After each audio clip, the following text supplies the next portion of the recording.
ত্রিপুরায় প্রবেশের মুখে অসম পুলিশের হাতে আটক বিপুল পরিমাণ বিদেশি সিগারেট সহ লরি চালক আরজুল হক।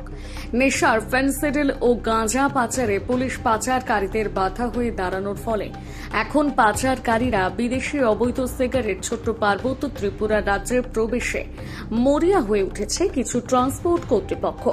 ত্রিপুরার পার্শ্ববর্তী রাজ্য গুয়াহাটি থেকে আগরতলাগামী একটি অনলাইন সামগ্রী বোঝাই এক্সপ্রেস ট্রান্সপোর্টের AS01NC 4586 নম্বরের একটি কন্টেনার গাড়ি অসম চুড়াইবাড়ি ওয়াচ পোস্টের নাকা পয়েন্টে আসা মাত্রই পুলিশ গাড়িটি আটক করে তল্লাশি চালালে তখন অনলাইন সামগ্রীর মধ্যে থাকা 2338 প্যাকেটে মোট 48,960 পিস বিদেশি সিগারেট জব্দ করে।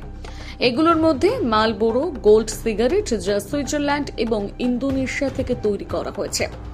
আটক করা হয়েছে ধৃত গাড়ি চালকের অসমের নলবাড়ী জেলার 36 বছরের আরজুল হককে। ধৃতের বিরুদ্ধে থানায় মামলা দায়ের করে করিমগঞ্জ CJM আদালতে সোপর্দ করা হয়েছে বলে জানিয়েছে পুলিশ ইনচার্জ প্রণব মিলি।